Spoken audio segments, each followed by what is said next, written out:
The tradie business owners who win by creating a business that makes great profit and gives them time and freedom to have a great lifestyle think like winners. And it's a very different way of thinking than those who struggle and have to grind it out. Tune into today's podcast where we dig deep into how to think like a winner that gets the results that winners get. Alrighty, team, welcome. If you're listening for the first time, you should 100% follow because this is good. Yeah. It's quality. Yeah. I think you're quality, mate. Appreciate that. Yeah, likewise. It's a mutual admiration society here. That's right. Yeah. Yeah. You scratch my back, I'll scratch yours. Yeah, you script. All right, well, let's go. Anyway, TFJ here, Tony Fraser-Jones, the host of the Profitable Tradie podcast. Here with Phil Smith, my sidekick, COO here at Profitable Tradie. Yeah, hey, everybody. How's it doing? How you doing? Good. Good. Mate, what are we talking about today? This is an important topic, actually. Mate, today's going to be a goodie. We're talking about how the winners think differently to the losers. The top 2 inches. The top 2 inches. So basically about how the success in your business is about how you think, because how you think drives your behavior and your behavior drives the results that you get.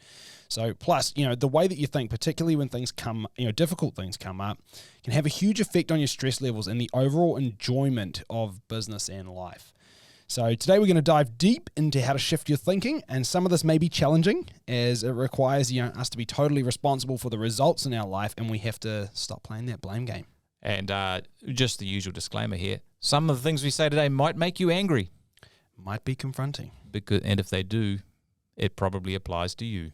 Yeah, if you feel your blood pressure rising and or feel the bile rising, then you should probably listen. Yeah, you should keep listening. 100%. All right. Well, I'm sure you got a story for us. I do. This is the story of 2 coaching calls. One with John, one with Derek. John and Derek. Not their real names. Could be. We could have switched them around. John could be Derek and Derek could be John. You never know. Anyway, John. So John had been trying. Now this is a true story from coaching program. Yep. So John had been trying to hire for months and had no joy. And his comment was, there is absolutely no one out there right now. The only people looking for a job are the no-hopers. Yeah. That's his words, not mine. Derek, different call with Derek. Derek is like, mate, I just hired a gun 3rd-year apprentice this week. I asked, what happened? How did you go about it? He said, look, I was in the suppliers the other day and I overheard a couple of young fellas talking about their work, and one of them was saying how much he hates his job and how his boss is, really tough to work for. So Derek said he just listened and actually went over and said, hey, look, I hope you don't mind, but I just couldn't help hearing what you're saying. You're not happy with where you're working. Look, if you're keen on a change, we'd love to chat. And so they did, and it turns out that the guy had seen Derek's business on a bunch of their social posts and had an idea of who it was, and he was actually keen. So he'd been on board for a couple of weeks, and he's great.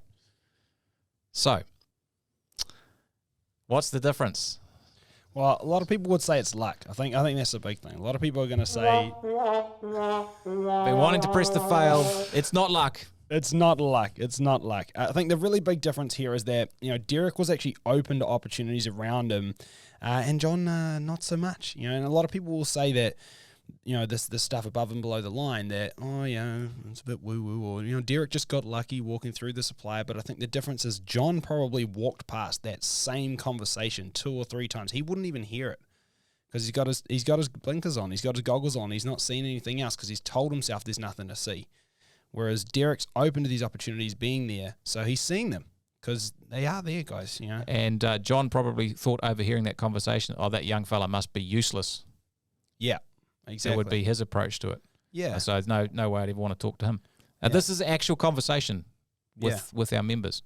Yeah. And today we're going to dig into, what's the difference in thinking between these 2 types of people, because it makes a huge difference. Yeah, definitely does. So what if we don't get this mindset right? What if we don't have that winner's mindset? Well, I think you feel out of control. You feel like life's happening to you. You feel like you have little control over, your destiny. I think that's a big one. You feel hopeless. You don't take the action that you need to be successful. So you actually think everything's down to luck and not your ability to influence it. Yeah. And fundamentally, I think what happens when you don't have the winner's mindset, you kind of stay stuck where you are. Yeah. So you just recycle the same problems, and life gets a bit sticky because you're stuck. Yeah. Pretty much. It's not a very comfortable place to be. The last one is, and if this is you, pay attention. If you blame other people or the situation for your results. That ain't the winner's mindset. No, it's not. It's not. And we'll get into a little acronym for you a little bit later that's gonna have in it. Good acronym. A little acronym. Love a good acronym. We haven't done an acronym for a while. Yeah. Well, If at all, I don't know. I can't remember. Well, I've got a couple up my sleeve. We could use them later. Happy days. Yeah. What if we do get it right? What if we have the winner's mindset? You turn into an action taker, because action takers get results. You're more resilient to stress and challenges. I think that's really important. Just because you have the winner's mindset doesn't mean that tough stuff doesn't happen. It does. It happens to everyone. Of course. But you deal with it totally differently. I think that's the key. And you're always moving forward and making progress. The winners don't stand still. They make things happen. That's right. And ultimately, life is way more fun and it's way more fulfilling. Like, you get progress and you get results and you feel good about that. It's almost like not a vicious circle, a virtuous circle, like the opposite. Yeah. Confidence builds on confidence and things get better. Yeah. And that's all we want. We do. So let's talk about how the losers think. I think there's a few key characteristics we tend to see here. Yeah. So what are they? And let's not sugarcoat it. You're not a loser if you think like this. You've got a loser's mindset. Yeah, I think that's an important differentiation to make. I mean, like, not saying somebody's a loser in the traditional sense, but what I am saying is that they probably do lose often.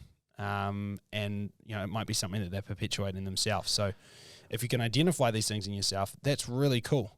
Well, I'm concerned actually right now, just a little sideways departure, that the thought police are going to come after us, because, in today's sort of PC thing, there's no winners and losers, right? Oh, no, I mean, like, we're triers and participators, right? That's right. Yeah. Right. Or maybe non-winners. Yeah, but I want to bring us back to the old Yoda quote, do or do not, there is no try. That's right. I like that. Yeah. So, do not, there is no try. That's it. And in this case, like, if you think about it, I mean, the reality of life is that you do win sometimes and you do lose sometimes. And what we're really about today is not calling people losers. It's about, helping you to be winners. And have the winner's mindset. It starts with the winner's mindset. So, yeah. Killer. So the loser's mindset, number one, is you blame other people or the situation for your problems or your predicament or your situation. That's it. So blame comes in many forms. It might be blaming your team. Oh, they're not very motivated. There's no decent staff out there. Oh, they didn't do what I told them. Oh, they work too slow. Whatever it is. You might blame the economy. Oh, look, it's the economy. It's the pandemic. It's the supply chain issues. It's the government. It's the government. That's a great one to, Let's not get started. Yeah, well, yeah. I'm definitely blame. Oh, no, I'm not gonna go. Let's just leave. I don't want to kick off here. Yeah. Hey, look, we don't want to be here all day. That's right. Yeah. Start on a rant. Yeah. A rant. Anyway, so you might blame your competitors. Oh, they're always, pricing too low, or they make promises they can't keep, yada, yada, yada. That's you might, whatever it is. All of those things might be situations, but they're situations. Yeah, and I think the big thing with this is, like, they might even be true. Your competitors might be undercutting you. But I think the hard thing is that if you're focused on the blame, the reason why this is a loser's mindset is because blaming your competitors is not going to make them change. Like, if I say, hey, my competitors are always bloody undercutting me, they're not going to be like, oh, shit, I'm sorry. Sorry, mate, I'm going to stop. They're not going to do that. If you say, hey, the economy is really in the toilet and that's why everything's going wrong, the economy doesn't come to you in person form and say, geez, what do you need? I've been out of line. Let me just pull my socks up. Sorry, dude. Like, that's not what's going to happen. Myself an uppercut. Psh. That's it. So the more you get stuck in that blame game, it's just a very useless place to be. Like, I don't know if you've read much Dr. Seuss, but love it. You think about the places you'll go. You basically end up in that waiting place. Yeah. Where you're sitting around waiting for the wind to change. But the thing is, it just doesn't. And as Dr. Seuss says, it's a useless place to be. Yeah.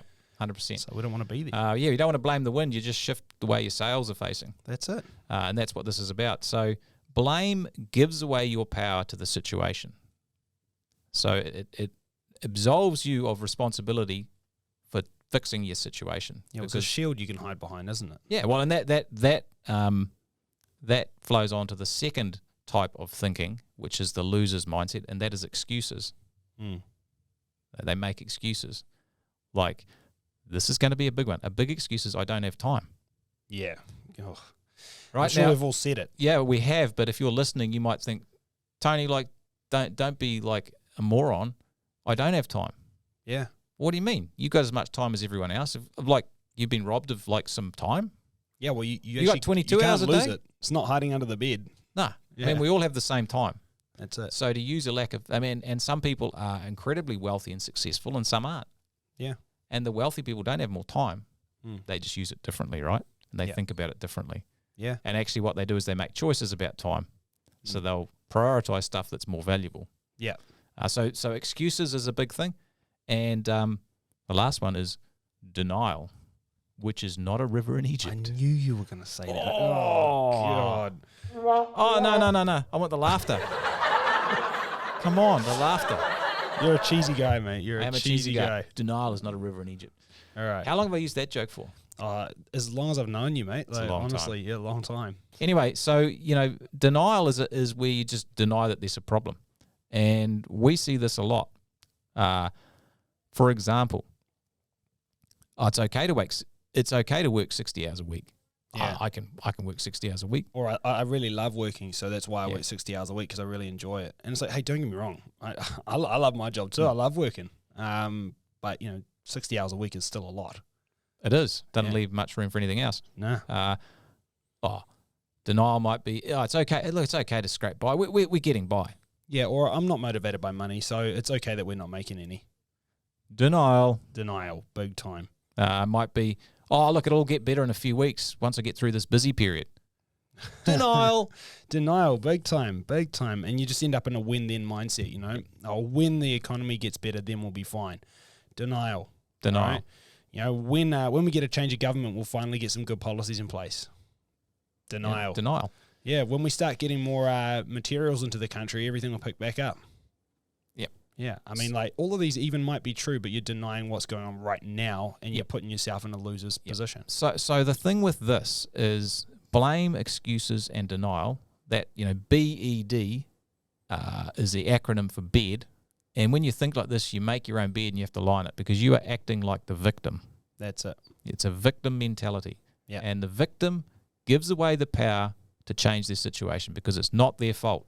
Yeah. Well, it's not even not their fault. It's not their responsibility to fix it. That's the key thing here. We're not even interested in fault. We're interested in responsibility. Yeah, because it might not be your fault, but if you absolve yourself of the responsibility, then nothing will change because you won't do anything. And this is a really important point here. And the whole, I guess, model, if you like, that we're talking about today is called above and below the line. And we've just talked about below the line thinking, where you make your bed and you lie in it.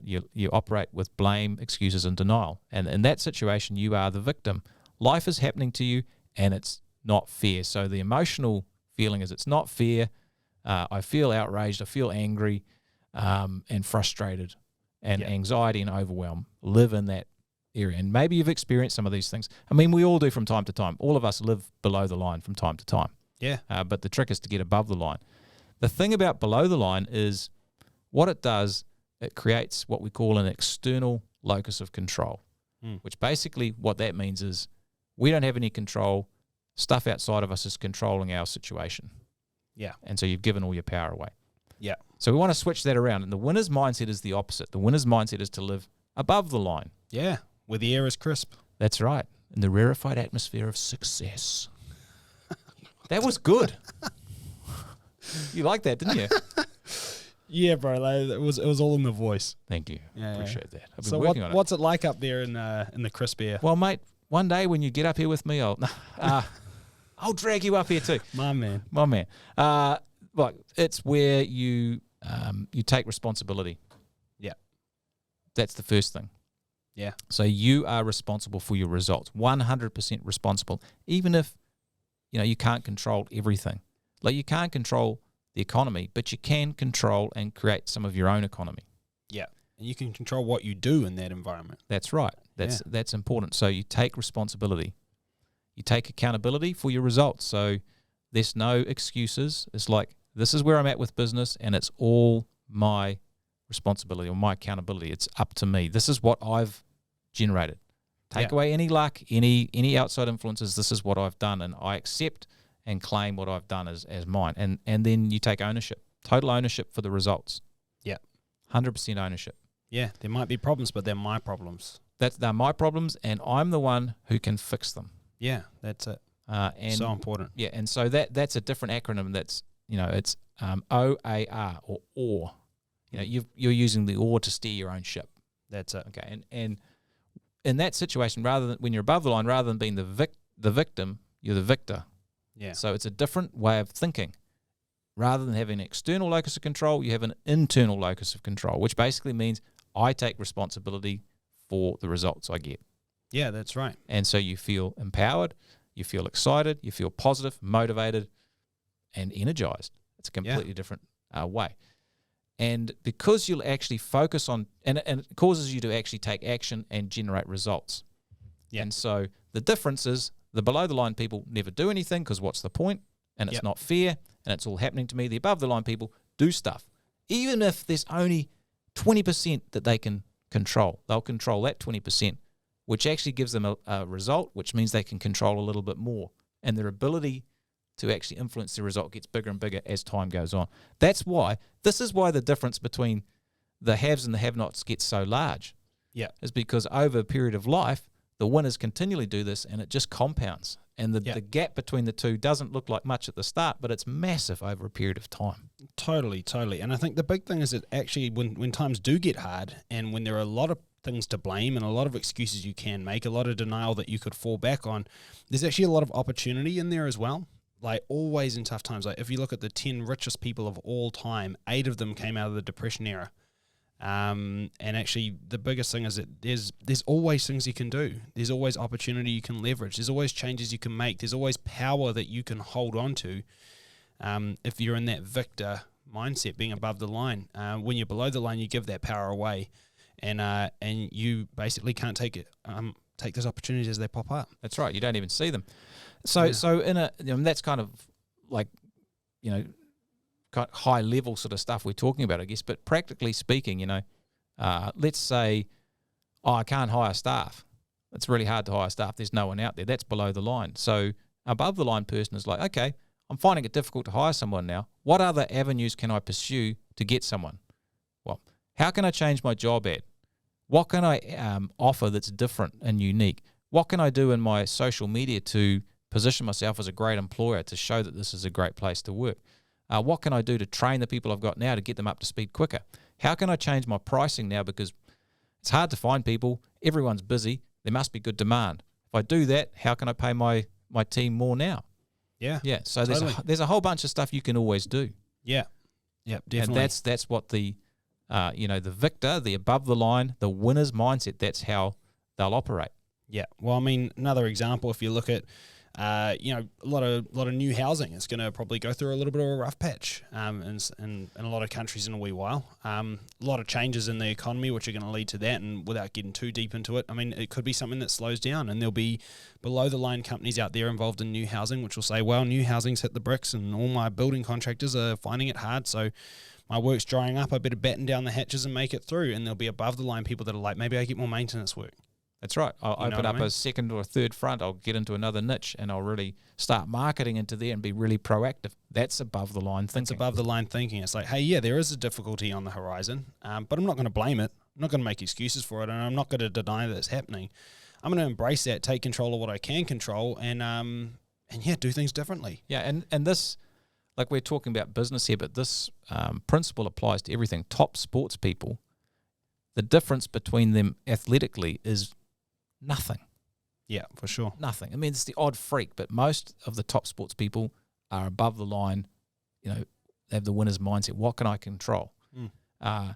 Same in your relationships. If you're having a challenge with a relationship, don't blame the other person. Take full ownership, 100% responsibility. Yeah. Give that person give them what you think you want from them. Give it to them. That's sometimes what they need. You've got to really own the whole thing. Yeah. So it applies to all of life. With your kids, anything. You've got to take 100% ownership. Yeah, I always remember back to that movie, Remember the Titans. Did you ever see that? Yeah, that's who's that? The football one. Yeah. Denzel Washington. Yeah.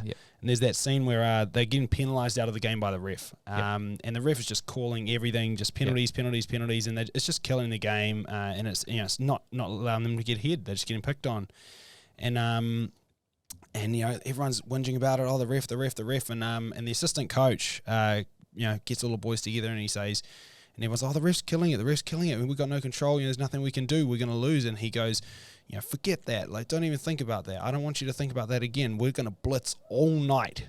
Like, I don't care, like, about all these other things. Just blitz all night, and you make sure they remember forever the night they played the Titans. That's right. And basically they took control of what they can, which is, hey, look, we're just going to, go as hard as we can. We'll bring the aggression, and we'll blitz all night, and then they end up winning the game. So, like, I think it's just control what you can control. It's across the board. That's massive. So you control the controllables, and that puts you in a completely different frame of mind, the winner's frame of mind, which means you keep taking action, which means you keep getting results. And as I said, the difference over the long run, if you practice that every day, is enormous. Definitely. Enormous. Definitely. I think the last thing I want to touch on, Phil, this is really important, and this is why a lot of people don't live above the line, because it's actually hard to do. Oh, totally. I mean, everybody has these thoughts come up. Those bed thoughts, below the line ones. I mean, of course they come up, because a lot of them, they have some credibility, but it's about how do you reframe that in your mind. 100%. And to live above the line, you have to be very proactive. Yeah. So you have to bring the fight to life, as it definitely. were. You got to get on the front foot. That's harder in the short term than living below the line. But the trouble with living below the line, you're going to drown in a sea of negativity forever. That's right. So it's easy in the short term, but it's terrible in the long term. It will just, ruin your will to live, basically. And I think the hardest thing is it feels good to be below the line sometimes, but it's a little bit like pissing in your pocket to keep yourself warm. That's right. Yeah. Misery loves company too, Yeah, Like, Other people will buy into it with you. If you start being, outwardly below the line, there'll be people that'll back you up. 100%. And sometimes you try to be above the line and people try to pull you back down, and it's because they're afraid to live up there with you. And you have to shut that out. You have to just be bigger than that. Yep, 100%. Really important. So should we land this plane? Indeed. Important topic today. We're talking about the winners and the losers mindset. And the winners and the losers, they 100% think differently. Winners think above the line. They take ownership, responsibility, and accountability for their results. And the losers mindset is basically to blame, make excuses, and operate in denial. That's it. That's what it is. So do the hard work and live above the line and join the winners circle.